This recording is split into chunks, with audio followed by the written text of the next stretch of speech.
All right. It's that time of year. Rotation is nearly upon us. It's time to talk about the biggest losses for this upcoming standard format rotation in April. So rotation, if you're not familiar, is April 14th for in real life play, that is. So you go to your leagues and they'll be like, hey, standard format is now E-regulation forward. So these are all going to be deregulation cards with no E-regulation or later print that are leaving the standard format and will no longer be part of it come April 14th. And let me tell you, some of these, glad they're going. Some of them will be missed. Actually, many of these will be missed, but I'm glad some of these are going. So let's talk about these most important ones, shall we? Starting first with the honorable mentions. So there are a few that did not quite make the list. I got 20 of them here in the main list, or 20 like clusters, if you will, in some cases, but these just didn't quite make the top 20. These are all really important cards in their own right. Hyper Potion, of course, a very important card for Duraludon. Twin Energy would have been really good in this coming format. I'm kind of glad it's gone because Pokemon X would be able to use it, but at the same time, it's also a very nice card to have for single prizers. All the same, cards rotating, it's gone. Rotom Phone, of course, was a staple in Mew for a while. It's also going, and Capacious Bucket, a big friend for Palkia and most water decks.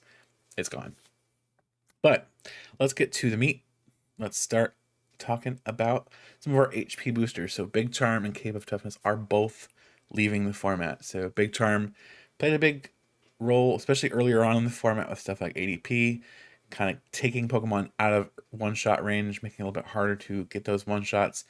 You, of course, get cards like Tool Scrapper, which, of course, is also rotating, but not as important with Lost Vacuum in the format. But Big Charm and Cape of Toughness have both proved themselves very important in this format, especially with the bigger basics. Cape of Toughness really helped out Pokemon like Zashinvi back when it needed that boost, or even Zamazenta. Also, Bliss Eevee really loved Cape of Toughness. Doesn't have that tool anymore. They are both going. Next up, in 19th place is Gorman Dice Snorlax from Vivid Voltage. Control will dearly miss this card. Unfortunately, it is gone. Evolving decks really liked this card too. Stuff like the Vivid Voltage Charizard really liked to make use of this. Some of the more casual archetypes like Dragapult also loved to make use of this.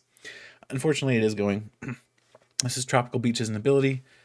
Super good effect, but it is unfortunately also leaving the format. As is a very similar buddy in Zashinvi. Zashinvi, when it came into the format in Sword and Shield base set, to say that it was impactful would be putting it mildly. It took what was a decent deck at the time, ADP, with Keldeo typically, or with the Bird Trio, and made it beyond broken. It took ADP's weakness and said, okay, you don't actually matter because I'm going to deal with the fairy types. And then on top of that, Pokemon, of course, discontinued the fairy type, which I think was the right move. I know it's controversial. I think that was the right thing to do. But unfortunately, that also meant that ADP had no real single prize counters for a very long time either, with Gramble having rotated. So Zacian just murdered everything. And Zacian in and of itself was also an extraordinarily strong card. Intrepid Sword, of course, being one of the best abilities ever printed on any card. Just extremely stupid strong. Yeah, it ends your turn, but you're drawing cards and you're attaching energy. Like, you just can't get much better than that. Zashinvi, of course, because it warped the format so much when it came out, is the recipient of the first Good Riddance Award. So I have 3 of these awards lined up for you. Cards I am very glad to see leave the format. So this is the recipient of the Good Riddance Bronze Award. So we'll have a silver and a gold coming up. I am very glad to see Zacian leave. It ruined the viability of one of my favorite decks at the time, which was Gardevoir and Sylveon GX. And I'm glad it's gone now. I am so glad it's leaving. Yes, there was some fun to be had with the deck once, especially once ADP rotated. ADP, of course, being Arceus and Dialga and Palkia GX. But yeah, this card, I'm very glad to see it go just because of what it did to Guardian. In 17th place, Birdkeeper. Birdkeeper is gone. It's one of these really cool cards that sees niche play, but It's one of those cards that's also very important for some archetypes. Lugia, of course, needed it as a counter for some of the stall tactics that decks would use against it, preventing them from being able to attack with paralysis. Birdkeeper is gone, though. This is a similar card to one of my favorite cards as a supporter, which is Tate and Liza. But we don't have this kind of switching option anymore, unfortunately. Standard does no longer has a switching supporter. Not a good one, at least. You have Furiso Girl, but that's even more impressively niche than Birdkeeper is, unfortunately. But we say sayonara to Birdkeeper. Next up is Galarian Zigzagoon, Head Tantrum Zigzagoon. This card saw so much play and continues to see play, even right up to rotation. It's just great. It's so good. It's amazing. It's one of those cards where you look at it, you go, 1 damage counter. But then the applications for how much that damage counter what it means for your play is astounding. And when you get cards like Scoop Up Net that are in format with Galarian Zigzagoon, the card just becomes even better. It's your math fixer. It's your extra damage here and there. It's your spreader.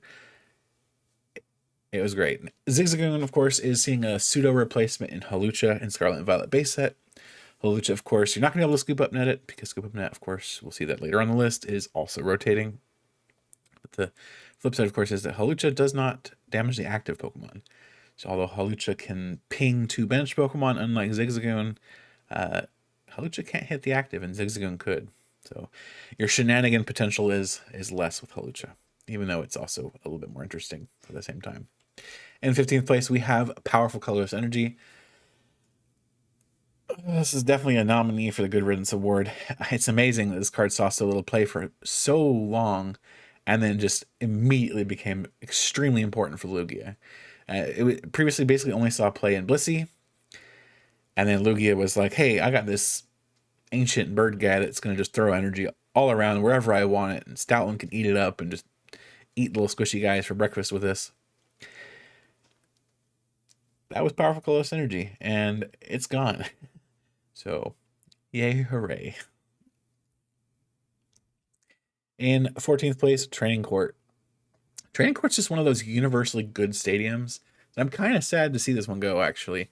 It's kind of like Viridian Forest. Viridian Forest was a card that it was just pretty much universally good. It was one of those generic stadium cards that any deck kind of wanted, unless you were special energy heavy, which is also the case with Training Court. But like Viridian Forest, Training Court was just kind of one of those universal bump stadiums that would be also beneficial to you as you needed it. You know, stuff like Palkia liked it, Lost Box kind of liked it. It's one of those flexible options, just a little bit of energy recovery and the bump of Path to Peak. It's a good card. I'm going to miss this one. I definitely when deck building for the Scarlet and Violet format, this has been one of those cards where I've gone, dang, I wish that were in format. Unfortunately, it is leaving. Next up, we have Capture Energy. 13th place, maybe it deserved better. This card, this is just such an interesting card. It's amazing to me, too, because you would think that an effect like this, basically a nest ball on an attachment from hand, would be kind of niche, but really it was just good in anything that had colorless attack costs. If you're grass colorless or whatever, Capture Energy, it's your guy, because that means you're getting your stuff to set up. You're doing what you need to do, and decks need to set up. But Capture Energy's gone too. Capture Energy, when it first came out, it was sneaking its way into decks, but it definitely saw play throughout its entire existence in the format. And I'll be sad to see Capture Energy go. Primate Wisdom, a Rangaroo. No. I feel like we need a new Mallow card in format now that we're losing a Rangaroo. A Rangaroo, of course, Primate Wisdom was the main reason you played it. Whap Down, really cool as an attack name, but not the ideal attacker in most decks, unfortunately. Primate Wisdom, of course, allowing you to flip the top card of your deck. Lugia used this to preserve a card when it needed to use an energy acceleration, or just to kind of flip the top card. Lost Box, of course, uses heavily to preserve cards or to force a card into a flower selecting to get rid of it. If you have a Battle VIP pass in your hand, you can Primate Wisdom at the top of your deck to make sure you have a good card to get rid of when you're using your flower selecting. Oranguru was just, it was a good card. It was one of those cards, kind of like Powerful Colorless Energy, where it didn't see a ton of play right up until recently. But it did sneak its way into decks here and there. So I really like this card, and I'm a little sad to see it go. And it definitely is a feels bad for Lost Box and for Kyurem, both of which really liked this card. But we do have to say sayonara to Oranguru. Evolution Incense. I gotta admit, I did not like this card when it first came out. I thought it was awful. Not in a playability sense, but it felt like it was too restrictive. And I hated building with it. As the formats shifted, though, and as before Ultra Ball came back out, the card became a little bit better for me, and I liked it a little bit more. The Intellion engine really helped sell me on Evolution Incense as a card to drop in decks, and just the added consistency of having the option to not have to discard to find an evolution Pokemon is also something that was just really, really nice to have around. Unfortunately, because we are losing Evolution Incense, most decks are going to have to be very heavily reliant on Ultra Ball specifically, and decks that are extremely desperate for search might even have to run something like Capturing Aroma. That's the official English name, not Captivating Aroma. Capturing Aroma. Anyway, Evolution Incense, definitely a card that'll be missed. I do hope, but I doubt, that maybe with the departure of Evolution Incense, we'll see something like a Pokegear down the line. But I'm not getting my hopes up. Not Pokegear, Pokemon Communication. But I'm talking, we have Pokegear still in format. But Pokemon Communication would be really nice to see back. Just that added consistency for evolution decks. A lot of big basics decks really don't care about Pokemon Communication, because you kind of have to run quite a few Pokemon to even make good use of it. But evolution decks, of course, run a lot of Pokemon because they have these big, thick evolution lines to get everything they need to evolve everything up. So Pokemon Communication would be a really good card to see replace this. But unfortunately, we have not yet seen any sort of indication that we will be getting a Pokemon Communication reprint, as much as I would like it. And next up is the Amazing Rares. These are also candidates for the Good Riddance Awards. So Yveltal in particular, and Raikou also, I've seen an enormous amount of play in Lugia, and Raikou also in Lost Box, just because of their impressive attack power. Yveltal, of course, that instant knockout effect, KOing things like Duraludon, Urshifus, anything big and bulky, right? And then Raikou with its amazing shot doing that active damage and bench damage. Just so devastating. Amazing Surge also, just all three of these on this slide have been huge in just devastating the field, both because of Lugia and Archeops and because of Mirage Gate, right? Yveltal less with Mirage Gate, but the other two definitely with both. I'm glad to see them go. I'm also very glad that they only saw niche play up until Lugia came out, because boys, it feels bad to just have an instant KO and have that something that can be either repeated or only give up a single prize card when it's done. Like with Giratina V-Star, yeah, it's an instant KO, but you're giving up a two prizer to use that particular attack. At least in theory, you're giving it up. Yveltal is just that single prizer, that big screw you Pokemon. Raikou, Kyogre, similar situation, of course. They're just those really devastating attackers. Super powerful. I like that they were powerful, even though they were so complicated to power up. But when you're less complicated to power up, you do feel a little bit overwhelming for the format, we'll call it that. And kind of in conjunction with those leaving the format, we also have a pair of other cards that are a little bit more important leaving the format. That is Big Parasol and Washwater Energy.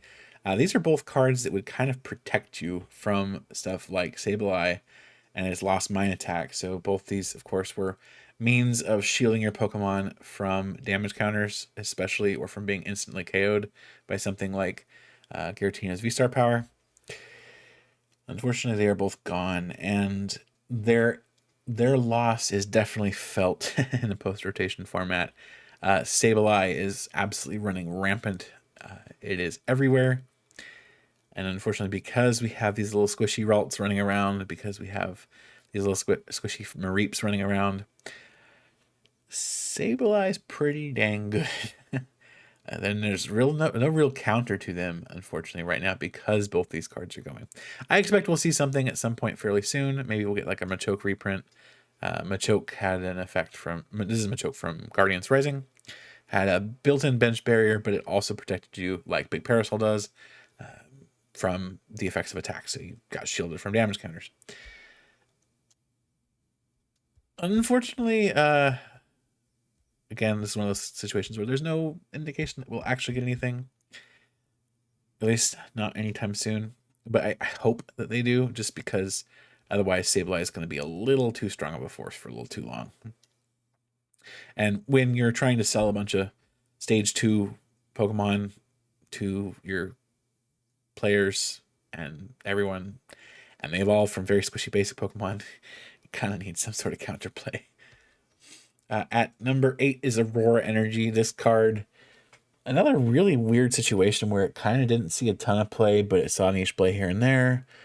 It was a useful card, but not a lot of decks really made use of it. And then suddenly, you get this ancient bird, Archeops, and it's like, oh, you mean I can just power up whatever, however I feel like? Sure, why not? And Aurora Energy came in and did its thing. It was a good card. It was a very good card. I think Mewtwo and Mew GX especially, back in the day, I really liked it because you could discard, your Pokemon GX to copy their attacks. And it was just good. It's just a good card in general for discarding stuff from your hand if you wanted it in the discard pile. We don't have at the moment in Scarlet and Violet a Rainbow Energy style effect in the format. We will get Luminous Energy in our second Scarlet and Violet set, which is currently, I believe, called Paldea Evolved. But it is not the same. It is a very nerfed version of Aurora Energy. You can only have one on your Pokemon and have it still provide Rainbow. Otherwise, it just becomes a colorless energy, which of course is not very useful for the most part. But yeah, Aurora Energy is kind of going to be missed. I really wish they just reprinted actual Rainbow Energy. Slam a damage counter on it and be good with it. But the pseudo multi-energy reprint in Luminous Energy is kind of welcome all the same. I'll looking forward to it. But they're going to have to be very careful with special energy for a couple of years because of Archeops. At number 7, this is probably the card I am missing most in deck building in post-rotation, because it makes pivoting a lot harder. Like, yeah, you have Beach Court, but not every deck can take care of. Not every deck can make use of Beach Court. So Air Balloon is huge. It means decks are much more reliant on switch cards. So stuff like Switch Cart, Escape Rope, all are super important in after rotation because Air Balloon's gone. that little effect of switching out is just not available anymore. Beach Court is apparently, or at least it feels like it is, the pseudo replacement for this card. Of course, it's not a tool anymore. It's a stadium card, so it's a little bit more niche. Maybe it's controversial, but I'd really like to see a Floatstone reprint. On this other side of that coin, though, I'm very bitter about Mew having free retreat, so maybe it's not a great idea to give everything free retreat that wants it, simply because it makes Leafeon worse. And with Leafeon and Spidops, it's like you're a fun little side deck that can sometimes accidentally win games, and if you get a Floatstone reprint, it kind of hurts it. But Air Balloon was a bit more balanced, I think, than Floatstone, or at least a less impactful than Floatstone. So it was a good card. I was very glad to see it in the format when it came out, and I'm going to miss it. I already have missed it, frankly, in all the testing we've done, but goodbye, Air Balloon. And Crobat V. This is a weird one. At first, when I did this list, I had it at 16th. I was like, no, it's more important than that. But really, it has seen less and less and less play over the last year or so. It's really weird. Like, it still does see play. Like, it's a one of in a lot of decks here and there. But a lot of decks are like, yeah, I'm going to skip the Crobat and just go with Lumineon. Or, yeah, screw both of them. I'm just going to go with Greninja. It's really weird how Crobat just kind of fell off. The card used to be everywhere, and now it's barely anywhere. It's just so weird. But all the same, Dark Acid is a super powerful ability. Like there's no getting around it. Draw until you have 6 cards in your hand by playing it down. It's super, super good, and it's great. I mean, it was a good consistency booster for a lot of decks, but it's gone. It's gone. Venomous Fang, of course, relevant sometimes for hitting some math. Crobat VMAX also leaving, also relevant at 1.4, dealing some damage to important Pokemon. Drapion V kind of took over its role for a bit. But all the same, Crobat's gone. Yeah, like to me, it's both really not that important that it's leaving and kind of huge that it's leaving. It was the poster child. It's like the star support Pokemon for the longest time, and now it's like, yeah, it's gone. Like it'll be missed, but not as much as I expected it to be. Number 5, the Intellion engine. I've loved this engine. I loved it especially in the Ice Rider Calyrex deck back when Evolving Skies first released. Or, well, Evolving Skies and Chilling Reign, back when those first released. Back before they started warping the way water was built. But anyway, I really liked this engine. I know this engine is just extremely popular in general, although it has, again, just like Crobat, really fallen off lately. Decks are just less interested in being precise and more interested in going draw, or, search this one card out that I need with Irida instead of having squishy bench sitters.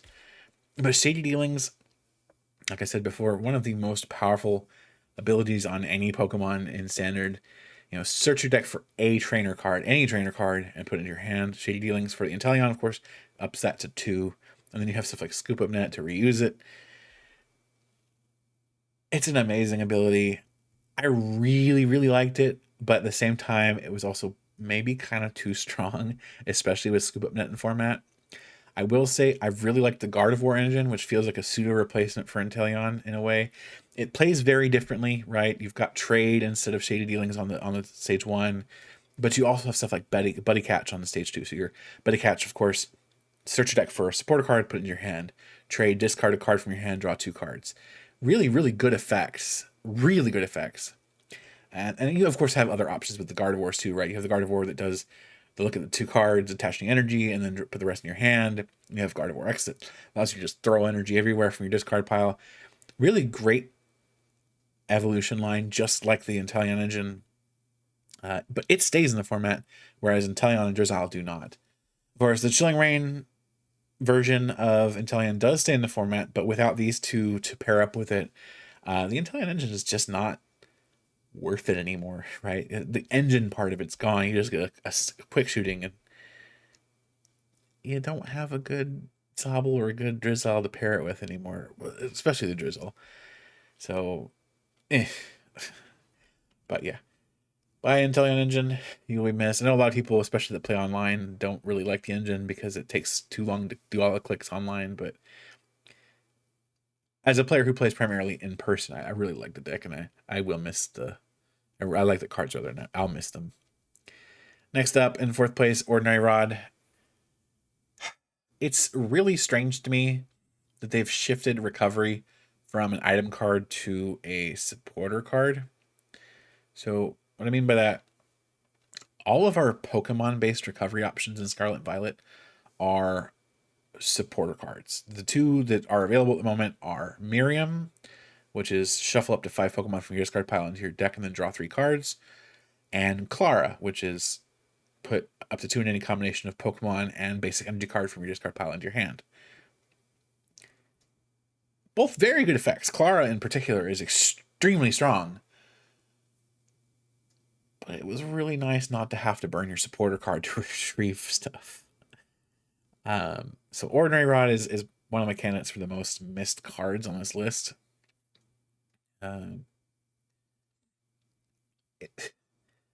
Even just getting Super Rod back would be nice.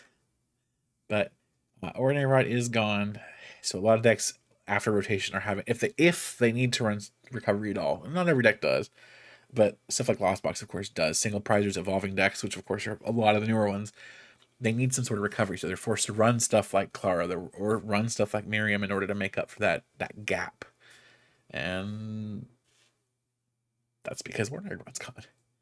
So goodbye, Ordinary Rod, and Quick Ball.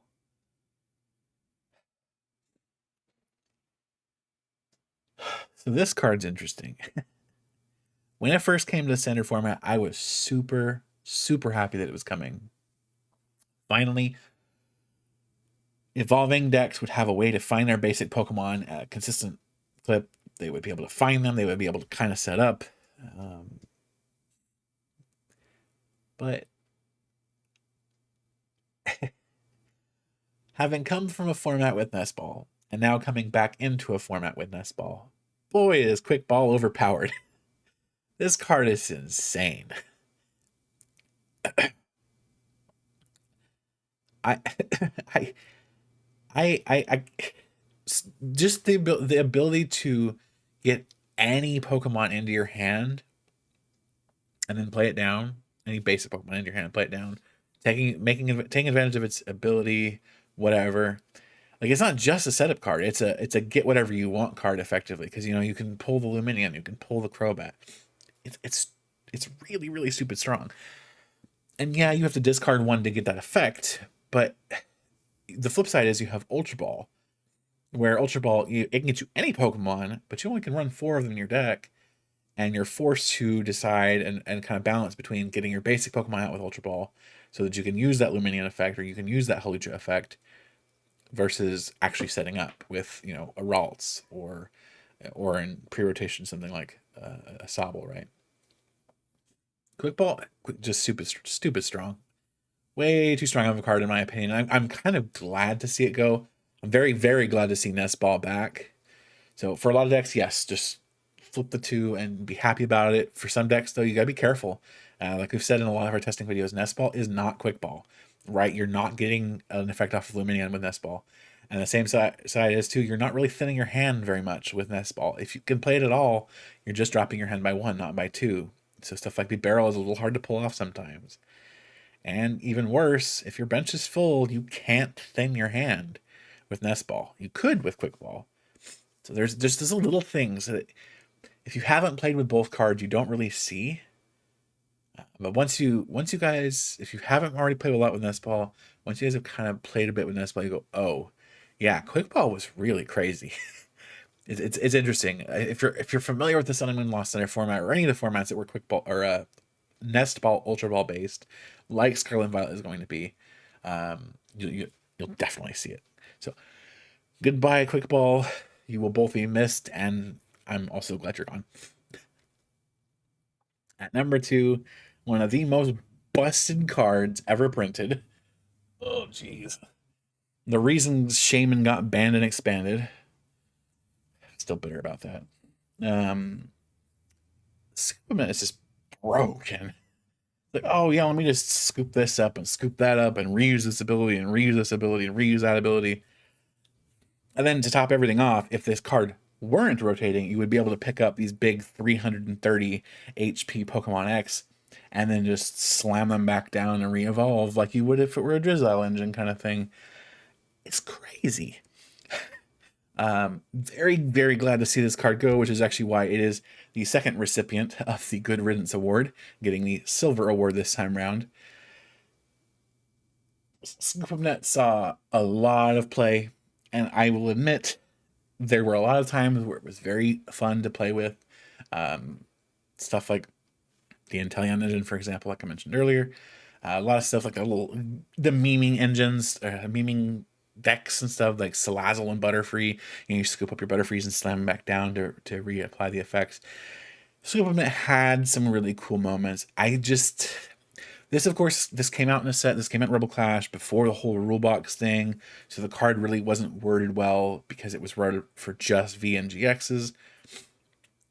If this card were reprinted with the effect text that said without a rule box, I could see it being pretty balanced and maybe fair to a degree. As is, though, good riddance. Glad you're gone. And then finally, the biggest loss, in my opinion, to rotation, and of course the recipient of the Gold Good Riddance Award, is my most hated card in the format. One of my favorite characters in Sword and Shield, and one of my most hated cards in the game. Marnie. It's crazy because I have talked ad nauseum about how much I miss N and would love to have N back in the game because it's such a balanced card. Marnie is not that.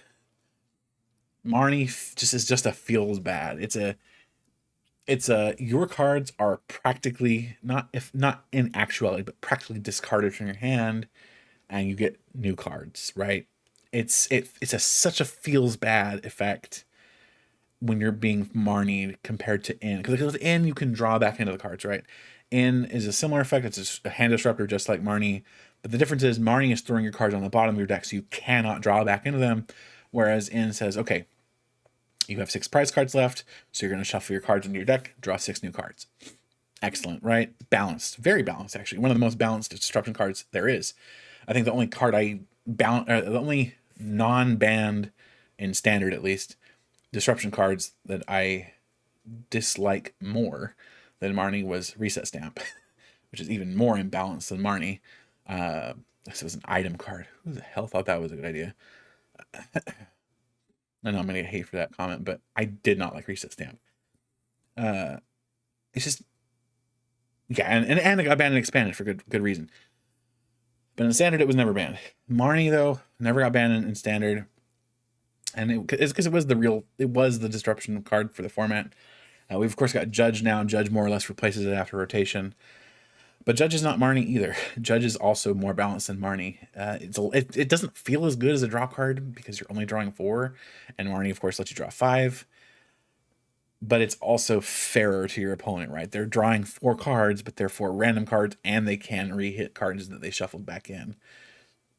I don't know. I just want in back. That's all I want. With that said, though, that is the that is in this video. These are the 20 biggest losses in the 2023 standard format rotation. I hope you enjoyed this video. I hope you agreed with my assessments. I think maybe you'll rank things a little differently about losses. Maybe you give the good riddance, your own good riddance awards to different cards. If you have a card you wanted to give a good riddance award to, let me know in the comments. I'm very curious to see what everybody's happiest goodbyes are going to be with this standard format rotation. With that said, though, if you can visit my website, justinbizzle.com, via a link in the description. I have a whole bunch of resources for rotation, including deck lists for the Scarlet and Violet base set, and deck lists for decks that are sticking around, stuff like Palkia and Lugia, stuff that's not dead yet. And of course, a full breakdown on everything that's leaving the format, with a literally set by set breakdown, everything that's leaving. So if you want to check a card out, you can check it out. Again, thank you for watching. I'll see you in the next video.